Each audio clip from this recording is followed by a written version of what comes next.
we've had a very good year. We've one thing we really focused on internally, at least, was equipment upgrades, and we had a lot of support from council this year to upgrade equipment. And equipment, of course, ranges from vehicles to bulletproof vests and all the necessities that we have to use on a daily basis out there in the public. So we had a real need for upgraded equipment for probably many years, and so we've been able to do a lot of that.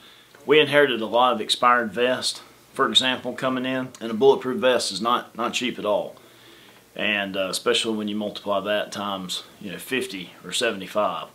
And so it's been a big year for us to really begin necessary upgrades in equipment, and we've accomplished a lot of that, including vehicles too. We inherited a fleet with a lot of mileage on it, and of course with the assistance from the county, we're able to modernize our fleet. We've got vehicles now with that are either new or with lower miles, and it's created a lot of certainly improvement with vehicles because police vehicles used, and it's used hard. This is a big county. And it's a big county, so you're going to accrue a lot of miles, a lot of wear and tear on vehicles. So we're glad to see that our fleet is newer, and certainly that just helps out with morale too for the officers. How about this? We've gone through now half of the year with resource officers in every school. How's that worked out? Yeah, so we have an officer in every single school now within the county. So that was kind of been a goal for the last 2 years. We facilitated about 10 officers 2 years ago for that school year, and this school year we have completed, I think it was 8 more deputies that we've put in schools. So every school within Anderson County now has a deputy sheriff in it. As a father, I feel good about it. Having an officer there at the school.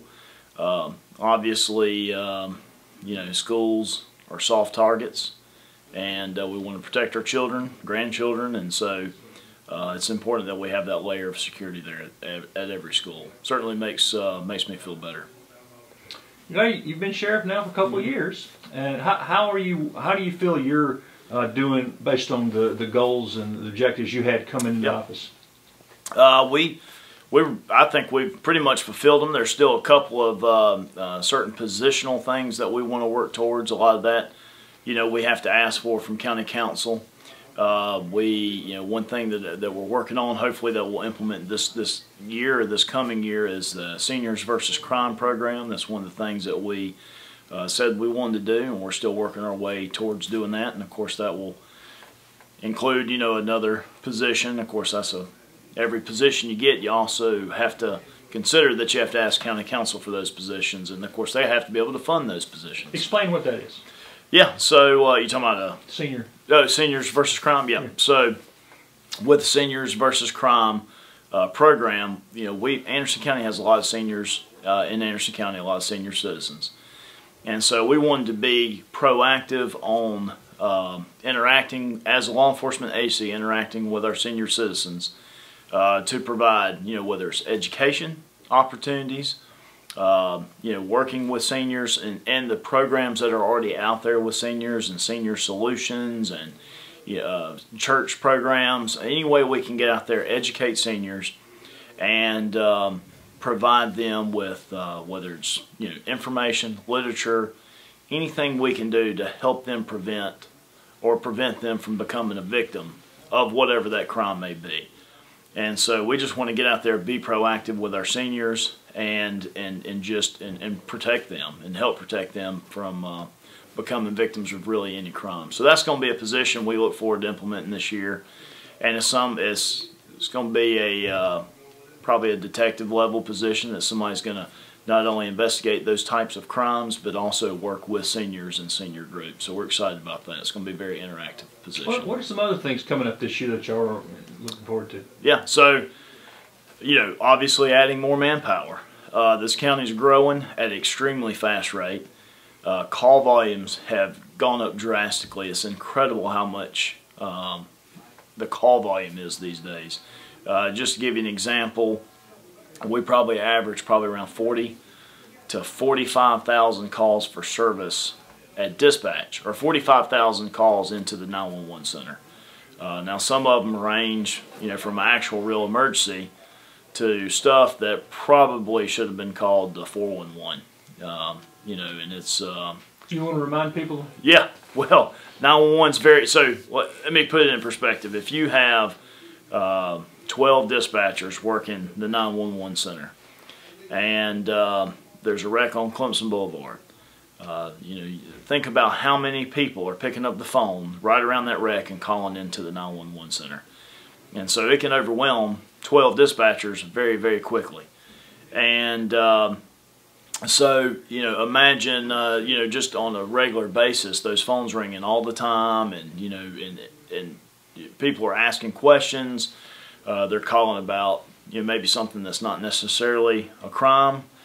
We've had people call because they didn't get their burger their way at Burger King. I mean, it's, just ridiculous stuff. So we obviously, you want to call 911 for emergencies because, hey, there's limited manpower that's not only out there on the streets but also answering 911 lines, and we don't want to tie up potential emergency lines with non-emergency information. Can you remind people what an emergency is, or just so they'll know? Yeah, sure. I mean, obviously, if it's a life or death, scenario, you feel like your life's in danger. Obviously, that's an emergency. Accidents, in progress stuff. If your neighbor's house is getting broken into, obviously that's going to justify 911. Or you slip and fall and have an accident in your home. That's kitchen catches on fire, 911. Obviously, those are emergencies. There are non-emergency numbers. 260-4444 is a non-emergency number that you can call if your neighbor's music's a little too loud. Stuff like that that's not necessarily going to potentially put anybody in danger. We ask people to use those non-emergency numbers. Now keep in mind, the same dispatchers that are answering the 911 calls also answer the non-emergency lines as well when they're not on a 911 call. So every now and then we'll get a message from somebody that was upset because, they tried to get through the non-emergency number. They called a couple times, back to back, and they couldn't get anybody. I understand that. Call them back on that number because they could be, instructing CPR on the other line, on their 911 line. So, don't give up on the non-emergency number. Just call, wait a few minutes and call back because if it's obviously if it's an emergency, you're going to call 911 anyway. What other goals and objectives do you have before the end of this year? I know this is third year in. That's crazy to even think about it. Feels like we've been here for 2 months, let alone 2 years. Just constantly improving, looking for ways that we can improve service to the citizens of Anderson County. We want to get as many boots on the ground out there as possible, and that includes uniform patrol, seeing patrol cars out there. But that also includes investigators that are able to work cases and respond to incidents and stuff like that, and also continue our effort on our war here in Anderson County on drugs. Since we have been in office, our drug arrests are up over 100% since the previous administration. So, but there's drugs everywhere, but we want to combat it extra hard here in Anderson County because we just do not want to make this a drug-friendly county. Right? Drug court. I'm sure it's I know it's partnered with the solicitor's office, so hopefully, and I believe that the drug court probably does some really good things, and certainly there's people that are down on their luck and they turn to drugs or alcohol or whatever the case may be, as an alternative to whatever they're facing, and so there's certainly some people that have fallen victim to being in that environment. But our war here is on our dealers and distributors and also the people that are using, that are out committing crimes so they can continue their use, the thieves and the people that rob and steal and all that. So we're going to continue that effort, and hopefully we want to see even better than 100% more arrests. We want to see far more than that. Obviously, our jail's pretty maxed out and limited, so and of course, you know, the judicial system above us and beyond us obviously probably needs a lot of help itself, but we certainly want to do our part. And you're part of the group that's looking at a new jail. Yep. And we hope to have some more information on it this year. I think there will be some more information coming out this year. Obviously, you know, it's not my jail; it's the citizens of Anderson County's jail, and you know, we've had that jail for 60 years, and it's certainly we've gotten our money's worth out of it. And but also, I'm also required to run it the best way I possibly can, as long as we have it. And so, whether we have that same jail for another year, or 5 years, or 10 years, we're going to do the best job possible with what we have. Are there things that average citizens can do to make y'all's job easier? That's a great question. You know, other than not breaking the law, but you know, our good citizens out there, you know, we appreciate them. I think, you know, these days now with social media and the direct access that people have with law enforcement now, I think certainly there's been improvements in communication between the public and law enforcement in general. So we receive a lot of information and tips and stuff like that. I encourage people to, you know, keep that information coming in. You know, you can utilize Crime Stoppers, or you can, you know, anonymously. You know, we protect your anonymity, but obviously you can reach us through Facebook and other social media outlets. You know, via private messages. We're not going to disclose that information, but obviously we receive all kind of tips all the time. Some of them obviously pan out, some of them don't, but it's a good way to get information to us, so we encourage that. But people I think, are becoming more and more vigilant. It's the world we live in, which is unfortunate. The world where you grew up leaving your doors unlocked, and just, you know, that mentality, obviously, you know, we don't live in that kind of world anymore. And so you really do have to keep your head on a swivel out there, be vigilant, you know, and protect yourself and your family and your property. And we want to do that as well. That's what we're here to do. But obviously, you know, there's a lot more.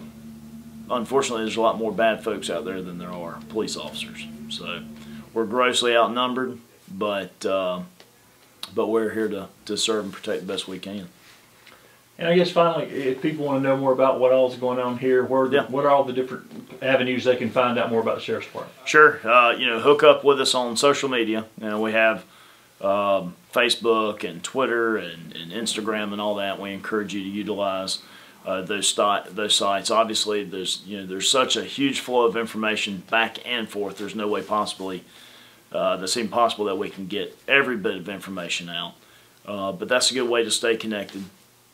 And of course, you know, if there's any concerns, issues, obviously I encourage them to call me or any of our leadership team, and because we work for you and we want to work well for you. You know, we want you to be proud of this agency and its representation of Anderson County. So we want you to be proud of that. So so certainly, if you have concerns or compliments too, we welcome those too.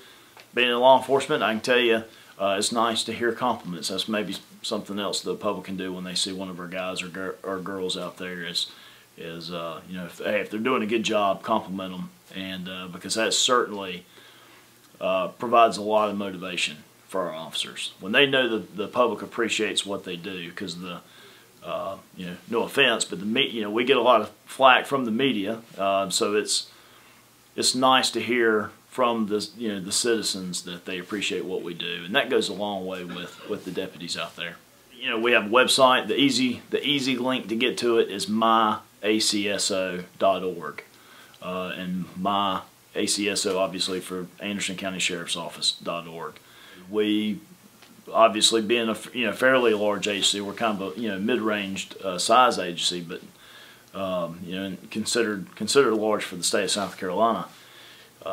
You know, we're always recruiting, always hiring, looking for good candidates, and we encourage those that you know, feel like they want to serve their community. This is a good way to do it. So we encourage you to come look into it at least. And it's not for everybody, but again, it's all about serving.